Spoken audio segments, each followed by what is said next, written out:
السلام علیکم ورحمۃ اللہ وبرکاتہ۔ رمضان کا آخری عشرہ اللہ تعالیٰ نے لیلۃ القدر کو ان 5 راتوں میں چھپایا ہوا ہے۔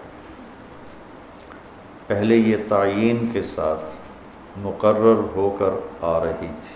آپس کے جھگڑے ایسی نحوست ہیں کہ آپ خیمے سے باہر آئے، 2 صحابہ آپس میں ان کی کوئی تلخی ہوگی، ان کی آوازیں اونچی ہوں گی، جھگڑا بڑھ گیا تو آپ نے باہر تشریف لا کے فرمایا کہ میرے اللہ نے مجھے شب قدر بتا دی تھی کہ فلاں رات ہوا کرے گی، لیکن تم لوگوں کے جھگڑے کی وجہ سے اللہ تعالیٰ نے اس کو اٹھا لیا اور چھپا دیا، اور اب تم اسے طاق راتوں میں تلاش کرو، 21 میں، 23 میں، 25 میں، 27 میں، 29 میں اس کو تم تلاش کرو۔ آپس کا اختلاف صحابہ کا تھا، 2 صحابی آپس میں کس بات پہ الجھ گئے پتہ کوئی نہیں۔ بظاہر تو وہ ایک تعیین اور ایک مقرر عدد، مقرر رات اٹھ گئی، لیکن یہ بہت بڑی خیر ہوئی۔ اگر یہ رات متعین ہوتی کہ 21 کی رات شب قدر ہوا کرے گی، یا 27 یا 23 یا 25 یا 29، اور آنے والے زمانے میں غفلت تو ہونی تھی، جہالت بھی ہونی تھی، نافرمانی بھی ہونی تھی۔ رات متعین ہو، لوگوں کو پتہ ہو آج شب قدر ہے، پھر لوگ نافرمانی کرتے تو نقد عذاب آتا۔ تو اللہ تعالیٰ نے اس چھپانے میں بھی اپنی رحمت کو شامل حال کیا۔ جب ایک آدمی شراب پی رہا ہے، اسے پتہ ہی نہیں شب قدر، کسی کو بھی نہیں پتہ کہ آج ہے۔ ہم تو 5 راتیں چھوٹی انشاءاللہ جاگ کے، آپ تو ویسے ہی علم میں مصروف ہیں، تو چلو آپ کی برکت سے ایک حدیث بھی یاد آ گئی۔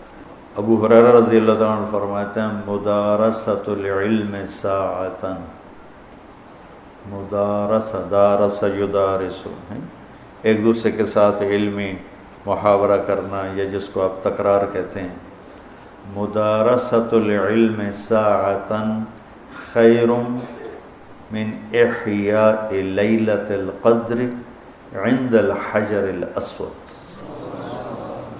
اللہ اکبر، تم تو بڑے مالدار ہو یار، ہیں ماشاءاللہ۔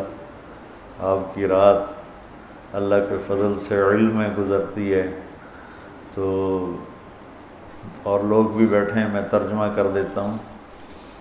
چند گھڑی، تھوڑی دیر کا علمی مذاکرہ، علمی گفتگو، علم کی طلب میں، علم کی تلاش میں، مناظرہ نہیں ہے، لڑائی جھگڑا نہیں ہے، علم کی طلب اور تلاش میں تھوڑی دیر علم کا مذاکرہ اور علم کی بات چیت، یہ حجر اسود کے سامنے کھڑے ہو کر لیلۃ القدر میں ساری رات نفل پڑھنے سے بہتر ہے۔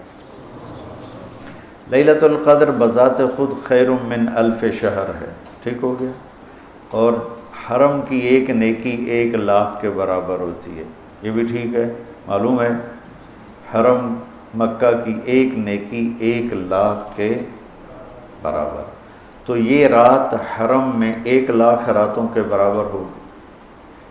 1,00,000 کو 1000 سے ضرب دیں تو کتنا بنے گا؟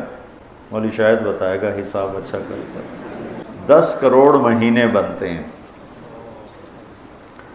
10 کروڑ مہینے بنتے ہیں، 10 کروڑ مہینوں کے سال بناؤ، لاکھوں سال بنتے ہیں، ہزاروں سال بنتے ہیں۔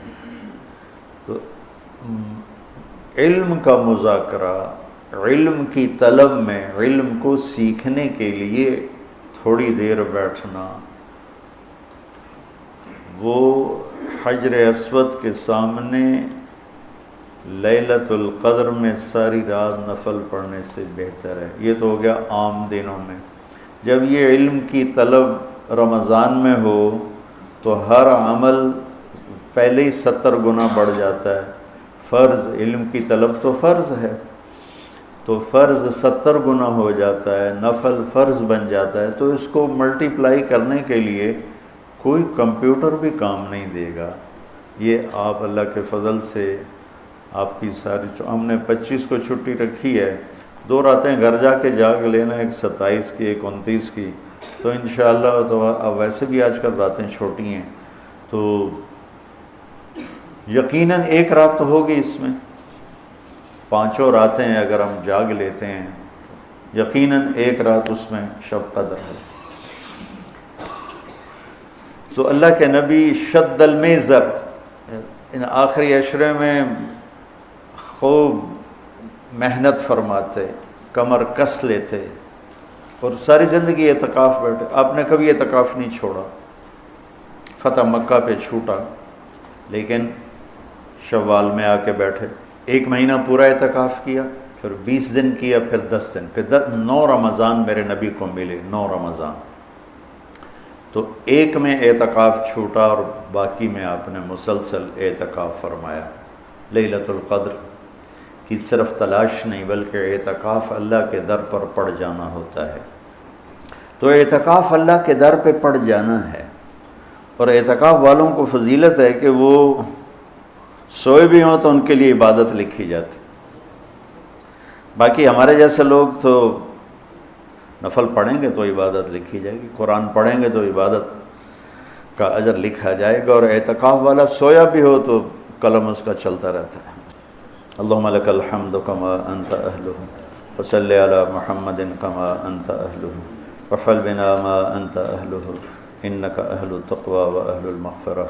یا اللہ آخری عشرہ شروع ہو چکا ہے، تیری مغفرت کا، جہنم سے خلاصی کا ہے۔ ساری امت محمد کو جہنم سے نجات عطا فرما دے، ساری امت محمد کو جہنم سے نجات عطا فرما دے، ساری امت محمد کو جہنم سے نجات عطا فرما دے۔ پوری دنیا انسانیت کو کلمہ نصیب فرما دے، پوری دنیا انسانیت کو کلمہ نصیب فرما دے، پوری دنیا انسانیت کو کلمہ نصیب فرما دے۔ جو تیرے علم میں فرعون ہیں، شداد، حامان، قارون ہیں، ان کے وجود سے دھرتی کو پاک فرما دے، اور اسے امن کا، عزت کا، آبرو کا، شرم و حیا کا گہوارہ بنا دے۔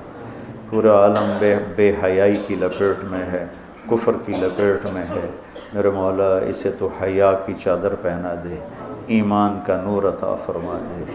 یا اللہ تیرے بندے جتنے اعتکاف میں بیٹھ چکے ہیں ان سب کے اعتکاف کو قبول فرما اور ذریعہ ہدایت فرما۔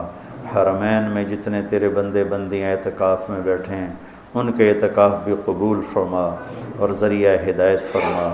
یا اللہ تو ہماری یہ چھوٹی سی ایک کاوش، ایک حقیر سی کوشش، اسے بھی یا اللہ قبول فرما اور اسے ذریعہ ہدایت بنا۔